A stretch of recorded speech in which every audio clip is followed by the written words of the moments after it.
This video is for HI number 3, your expert report.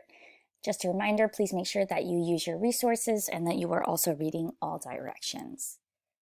So the reason we're starting our academic research with an expert report is because we want to piggyback off of somebody who has already spent years researching, looking at both primary and secondary sources. They have more access to information. They are the experts on the topic. We want to see what they say. What is their historical perspective? And then we want to build from that. So we want to pick a source that is from an academic database. You'll probably find one in EBSCO. You also want to make sure it is a secondary source, meaning that it is not primary, it's not somebody who was there at the time, it's somebody who looked at multiple sources after the fact who was not there and started piecing this story together. It's preferable to have it published within the past 10 years. That will be the most updated information.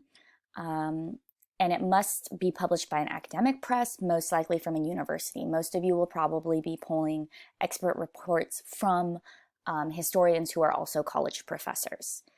So once you've done that, you want to record some major information. Who is the author? What do you know about them? This might require you to go into Google, search up that person, and then it'll tell you what they do, who they are, and you should be picking relevant information. What did they major in? Do they have a PhD? What do they do for a career? What academic institution are they related to, and when and where was it published? Again, because the more recent it is, the more updated it is. If your source is not secondary, you need to go back and find another source. We need an expert's report.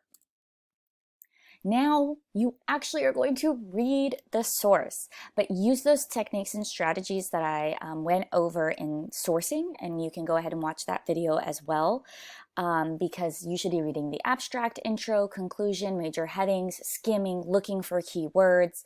If it's a PDF where you can control find or command find, that's also going to be beneficial. You want to be able to identify the author's main argument. You can paraphrase this. You might have it directly stated by the author, be able to find their thesis and copy it down. It does mean more though when you're able to paraphrase and put it into your own words. It shows that you truly understand what they are saying.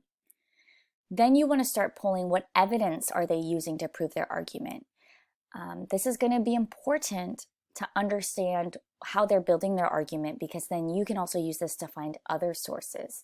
This is also going to help you understand the credibility. Then what you need to think is, how does each evidence support their argument? What is their analysis? Where is this connection, this explanation? Just so you guys know, this totally definitely does not need to be complete sentences also. This can just be bullet points. I would also make sure to write down the page number you're getting things from the expert's report, because you don't want to go around searching again and spending lots and lots of time trying to find information that you've already found. So do yourself the favor, record the page number. Then you want to start thinking, which key concept does this author talk about? Do they talk about how this really just ultimately continued things? Do they talk about instead how this was a big change? Do they talk about the causation? Do they talk about the consequences? Are they talking about the significance of what's included and what's excluded? Are they looking at multiple perspectives? So which one seems to be the one that they're talking about, and why? Where does their argument center around? If you need help reviewing the definitions, the key concepts, remember they're on interactive notebook, page 1. We want to work smart. A historian, an academically based expert, is going to have a works cited page. Use that to your advantage. What you want to do, look at their works cited page of things that are, or other sources that are relevant to what you're researching. Copy those down, and maybe you can find them. You might not be able to have access to them, but you might be able to, and why not take that chance and build off of that list? Also, part of research is asking further questions, really thinking historically, thinking in those HI-based questions. How do they know this? Why is this the most significant cause? But being very specific to your topic. So this is where you want to really start thinking, what questions do you have? And this is where having a topic you're interested in is beneficial, because if it's a topic you're interested, you're naturally going to have the inclination of inquiry, and you're going to have these questions and you're going to want to know more. And then that those questions, that curiosity will guide you to more research and will open up the depth and breadth of your research for your historical investigation. I would suggest thinking of at least 3 questions for here. And those questions can be broad to the overall topic, or it can be very, very specific and narrowed in. So it doesn't need to be just specific or broad. It can be a combination. Also, do not forget your reflection journal. That is why I put a little check off box that you cannot see right now. There it is, and then it goes again. Okay, so please don't forget your reflection journal. I've specifically picked these questions to go with this assignment to help guide you to what you need to be thinking about as a historian. So what types of sources did they look at? What was their methodology? Because that's going to tell you the work of a historian, which is going to directly connect to section 3.